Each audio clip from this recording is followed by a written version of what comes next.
Muy buenas tardes, contentos de otra vez estar con ustedes, continuando estos estudios, estos videos de reflexión basados en el libro de Cartas del Diablo a su sobrino, de C.S. Lewis. Aquí estamos con Marco David Córdoba. Hola, Marco. Estoy emocionado porque vamos a continuar la carta número 13. En el último video nos quedamos en la carta número 12 y esta carta es bastante especial, es bien interesante. Exacto, como dice Marco, continuamos con las cartas. Y para aquellos que nos están siguiendo, reitero que este estudio es sobre cómo un demonio bastante avanzado, experimentado, cuyo nombre en el autor le pone Scrutopo, Un veterano. un veterano, ¿no? Da consejos, malvados obviamente, a su sobrino Orugario para lograr la captura, la condenación de un alma. Del paciente. Que ustedes van a encontrar en el libro como paciente. Les recomendamos el libro, puesto que tiene muchas enseñanzas de tipo espiritual, naturalmente. Y hacemos énfasis que el propósito justamente de estos malvados es desviar al paciente usando estrategias de diferentes índoles. Así que nosotros estamos siguiendo todas estas estrategias y llegamos a un punto donde Scrutopo lo que hace es decirle: preséntale a nuevos amigos que le influyan en su forma de ser, y le presenta algunos a una pareja que hacían chistes vulgares sobre obscenos, la religión, ¿no? Sobre Dios, y eso fue una mala influencia y el paciente fue poco a poco cada día cometiendo más pecados. Ajá. Que ya decía, por ejemplo, malas palabras, y le reía los chistes. Le reía los chistes. Y lo interesante es que lo que acaba de decir Marco es muy importante, que uno como que se acostumbra a pecar. Entonces ya no te escuece, no te molesta pecar. Y como dicen las cartas, ustedes van a encontrar esa expresión en C.S. Lewis, dice que a medida que el pecado, el hábito de pecar, se desarrolla en nosotros, porque es lo más natural pecar, nosotros vamos desarrollando como una costra espiritual. Es decir, que las cosas espirituales que como que ya no nos afectan tanto. Incluso al punto que le dice que siga yendo a la iglesia, todo, ¿no? Pero que todo sea una pantalla, que en el fondo él siga viendo a sus amigos malosos y siga haciéndose de la burla de las cosas de Dios, tratando de llevar una doble vida. Entonces lo hemos visto eso de las cartas. Y parece que todo está yendo de maravilla para el malvado hasta esta carta 13. Justo en la carta 13 hay lo que se denomina un arrepentimiento, o lo que hemos mencionado con Marco en hebreo, teshuvah. ¿Qué significa, Marco, qué significa teshuvah? Teshuvah, vuelta al camino. Volver al camino de Dios, exacto. Entonces, aquí vemos que él va, y ¿cómo es que llega hasta este teshuvah? Marco nos va a explicar cómo es que llega hasta este teshuvah. El paciente, como ya vimos en anteriores cartas, Orugario le está dando placeres de su tío, le dijo que le dé placeres al paciente para que él se olvide. Pero aquí hay algo bien interesante porque Orugario le da unos placeres reales. Reales que Dios, o sea, naturales. No es que Orugario le dé los placeres, sino que le permite. Lo deja. O sea, no debiste permitirle, le dice que él tenga eso. Y es bueno el comentario que hace Marco, porque hay realmente placeres reales, naturales, que no son por sí mismos pecaminosos. En general, si ustedes piensan, nuestro cuerpo fue creado por Dios, pero nosotros sentimos hambre, pero Dios también creó las comidas. Sí, entonces cuando uno come tiene un placer, tenía hambre, es un placer. Un placer, lo mismo que el sueño, para el cansancio, etc. Entonces, lo que hace el enemigo, el enemigo de nuestras almas, lo que quiere es distorsionar todo lo que ha hecho Dios. Entonces, si nosotros tenemos placeres reales y naturales que Dios ha hecho, Él siempre va a tratar de torcerlos, tergiversarlos, degradarlo, de tal manera de destruir la obra de Dios. Entonces, aquí hay algo muy interesante que pasa. Hay un arrepentimiento y, como decía Marco, va a tener un placer real en ir una caminata. Va a una caminata al molino, camina solo, ¿no? Lee un buen libro. Y aquí la carta menciona que él leyó ese libro porque le gustaba, no porque quería farsearle a los amigos.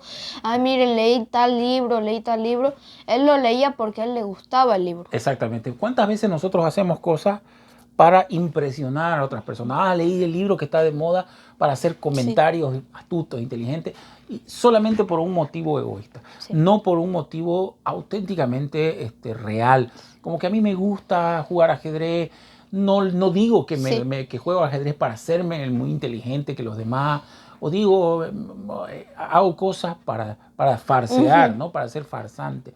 Justamente ese es el problema que tiene aquí el escrutopo. El paciente se le va entre los dedos, le dicen, Ajá, ¿no? dice que se le va entre los dedos porque el paciente ya estaba pecaminoso. Ya no sentía nada ya espiritual, ¿no? Y cuando pecaba ya no le molestaba su conciencia y ya... Estaba poco a poco Ajá, creando esa costra. ya lo tenían en las manos. Pero en esta caminata, como mi papá ya dijo, pasa Teshuvá, que como él está solo, empieza a reflexionar todo lo que ha hecho. Ajá, y entra en un momento de reflexión a sola. Y es interesante este punto, porque las personas normalmente guían a otros y le dicen, bueno, ya arrepiéntase, ya hay horas, etc. En realidad lo que muestra es que el verdadero arrepentimiento es un encuentro solitario entre la persona y Dios. Sí. Ese es el auténtico arrepentimiento al que le tiene miedo y terror el enemigo, porque le dice, viene una nube que lo envuelve, que es la arma más brutal del enemigo. Aquí menciona que el enemigo, claro, en esto es Dios. Y menciona que esa nube solo aparece cuando Dios mismo se hace presente. Y recordemos que esta simbología de la nube lo usa C.S. Lewis seguramente, y presumimos de que lo ha tomado de la Biblia, cuando el pueblo de Israel está protegido en el desierto, un lugar muy peligroso, bajo la presencia de una nube. Es más, dice de que para ellos espiritualmente nos ven a los entre comillas, pacientes, envueltos en una nube cuando tenemos la presencia de Dios constantemente en nuestras vidas. Y justamente la gracia, es decir, la gracia es el perdón no merecido, el favor no merecido que recibimos y que recibe aquí el paciente, es justamente mucho más profunda que la primera. Sí. Eso dice, en este caso vamos a llamarlo Teshuvá. El Teshuvá es más profundo, este arrepentimiento, esta vuelta al camino de Dios es más profundo, tiene un impacto más grande. Más grande, más profundo, donde crea una mayor relación con Dios. Mira, Marco, yo estuve pensando en esto y se me viene a la mente Pedro. Ustedes recordarán que en la Biblia, en el Nuevo Testamento, habla que Pedro comete unos horribles pecados, niega que conocía a Jesús y lo niega y empieza a insultar, a decir malas palabras y todo, y dice que nunca lo conoció, etcétera, negándolo de forma pública, ¿no? Pero después él dice que llora amargamente, se arrepiente, o sea, hay esa Era ese Teshuvá, ese encuentro solitario con Dios, y esa gracia, porque cuando uno se da cuenta que peca, lo que pide pues es perdón, ¿no? Es gracia. Y Pedro, vemos que justamente después de este arrepentimiento vuelve y reafirma su vida espiritual, llega a predicar y se hace muy osado para predicar el evangelio, etc. Entonces vemos que justamente el arrepentimiento va de la mano de una relación individual entre la persona y Dios, la presencia de Dios mismo. Yo creo y presumo de que es justamente el Espíritu Santo, porque dice la Biblia que es el Espíritu Santo que nos lleva a la convicción de pecado, nos convence en nuestra conciencia de que estamos mal. Y al suceder esto, en la carta realmente es una reprimenda muy fuerte del tío al sobrino, ¿verdad, Marco? Y dice que, no me acuerdo muy bien las palabras exactas, pero que él no se iba a hacer cargo de sus incompetencias del otro, ¿no? Entonces le dice, bueno, ya, la situación es grave, ¿qué podemos hacer? Y aquí está la clave de un arrepentimiento. Le dice, ya, déjalo que se revuelque en su arrepentimiento, pero que no haga nada. Es decir, arrepentimiento sin cambio no es igual a nada. Es igual a nada.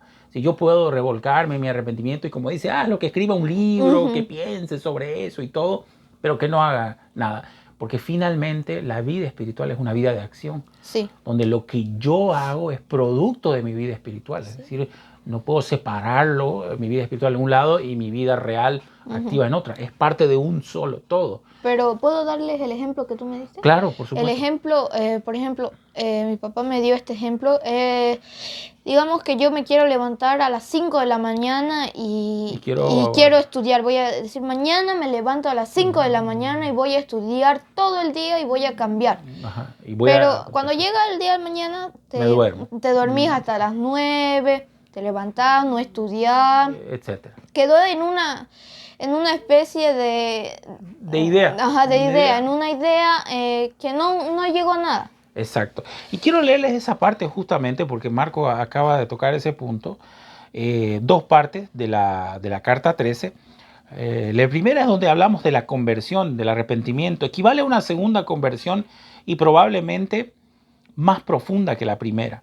Como debieras saber, la nube asfixiante, que es la presencia de Dios, que te impidió atacar al paciente durante el paseo de regreso del viejo molino, es un fenómeno muy conocido.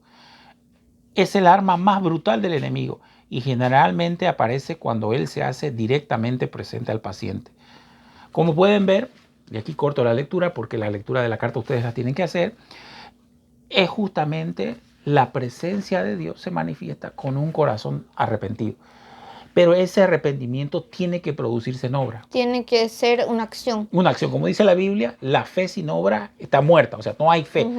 El justo por la fe vivirá. Pero la fe sin obra es muerta. Y al mismo tiempo, como dice Marco, por los frutos los conoceréis. ¿Cómo sé que una persona está arrepentido? Porque se levantó pues a las 5 de la mañana y empezó a estudiar. No porque dijo y pensó que eso era lo que quería hacer.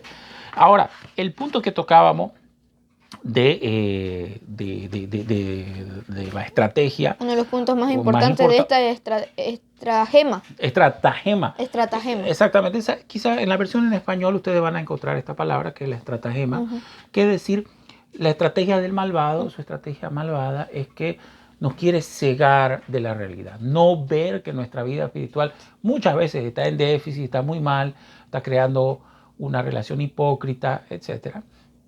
Y nos crea placeres distorsionados y nos crea también dolores o penas falsas, o sea, totalmente irreales. Sí. Y nosotros le damos el ejemplo, y Marco lo va a explicar mejor, el tema de las redes sociales, por ejemplo, pueden crear en las personas angustias emocionales, depresión, etcétera, por cuestiones que realmente son falsas o absurdas. Por ejemplo, ahora explícale, Marco, lo que por ejemplo, de los trolls, por ejemplo, ¿no? Los haters. Los haters o personas que hacen comentarios odiosos. Por ejemplo, hay, ustedes seguro que lo conocen, hay personas que insultan a, por ejemplo, digamos que hay un youtuber que hace sus videos y hay una persona varias personas que empiezan a insultarlo y decirle que los hace mal sus videos, que se ven mal, todo, digamos, todo tipo de insultos hay para bajonearlo por esa maldad humana.